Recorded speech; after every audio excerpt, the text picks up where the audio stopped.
Hoje a gente vai entender o significado espiritual da chamada Lei do Levirato. Eu sou Yair Alon e esse é o Zohar Diário.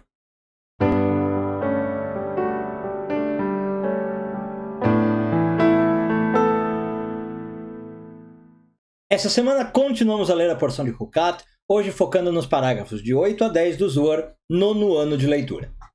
Bom, vamos lá. O que é a Lei do Levirato? Ela diz o seguinte: se um homem falece sem deixar uma descendência, a sua alma ela fica num estado como se fosse de não completude, né? Ou de incompletude.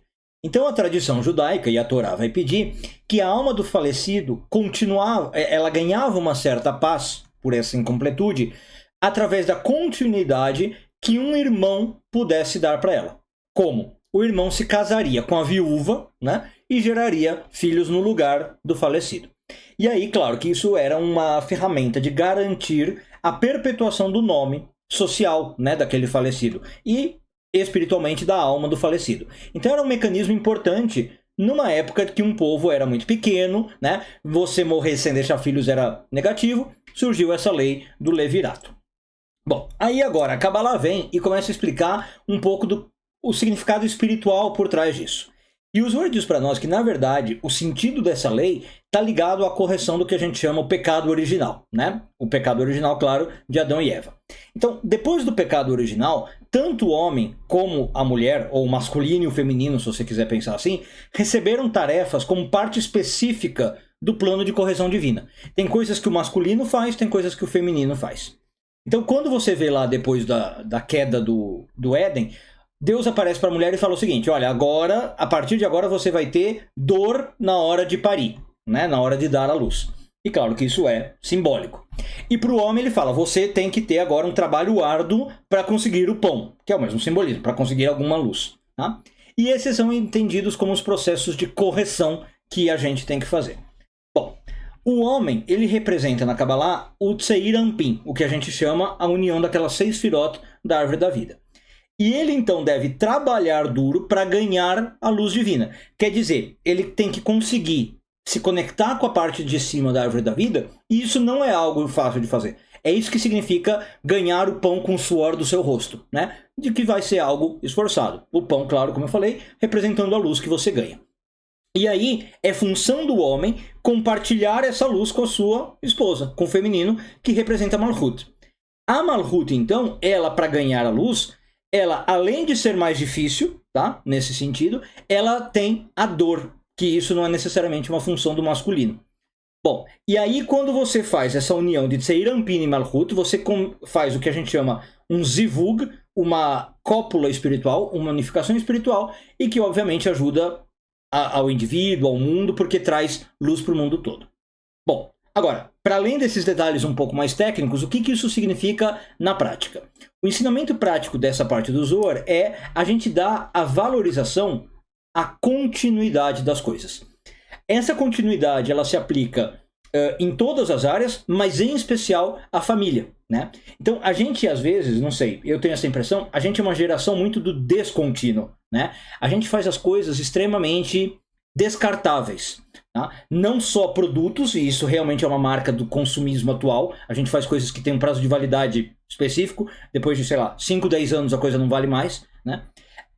Até às vezes relacionamentos, pensamentos, ideias, né? Aqui eu sempre lembro, claro, do Bauman com as suas teorias do líquido, né? Do amor líquido, as relações líquidas.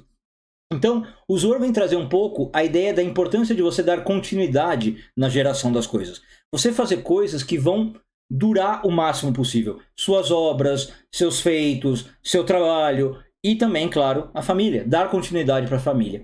Então, esse ensinamento ele vem para dar um pouco de responsabilidade, eu diria, né? Responsabilidade familiar, responsabilidade na criação do ambiente que a gente vive e que sempre a gente esteja tentando promover crescimento, né?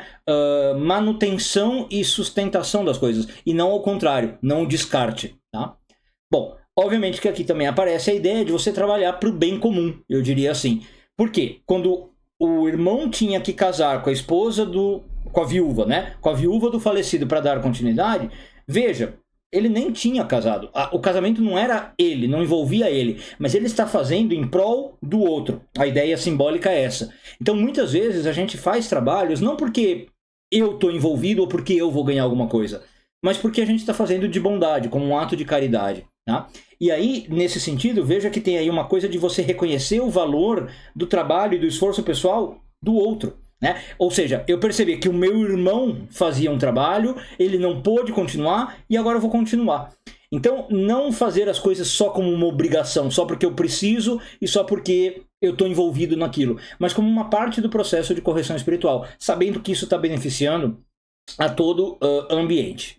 E por fim, eu acho que a ideia é de você focar mesmo na ideia de correção e de melhoria. Né? A gente olhar para o mundo sempre tentando achar as falhas, mas não porque a gente é pessimista, né? Porque o pessimista é o quê? É o cara que acha as falhas e só reclama, mas não faz nada para mudar. Então a gente é buscar as falhas para corrigi-las. É com um olhar como se fosse um médico fazendo um diagnóstico. Eu quero saber onde está o problema do corpo para poder sanar, para poder solucionar. Então a gente sempre olhar o mundo entendendo que desafios na vida, dificuldades na vida, problemas na vida não eram para existir. E se eles estão lá é porque tem algo errado. Então eu vou pegar todos esses desafios, dificuldades e problemas e ver como é que eu posso corrigi-los. E isso, claro, traz crescimento pessoal, crescimento coletivo, traz luz espiritual para o mundo. Então é você encarar os desafios como assim, chances de revelar a luz, que a gente fala, né? E aí, como parte do plano divino para aprimorar mesmo a alma e o mundo. Um bom dia a todos e tudo de bom.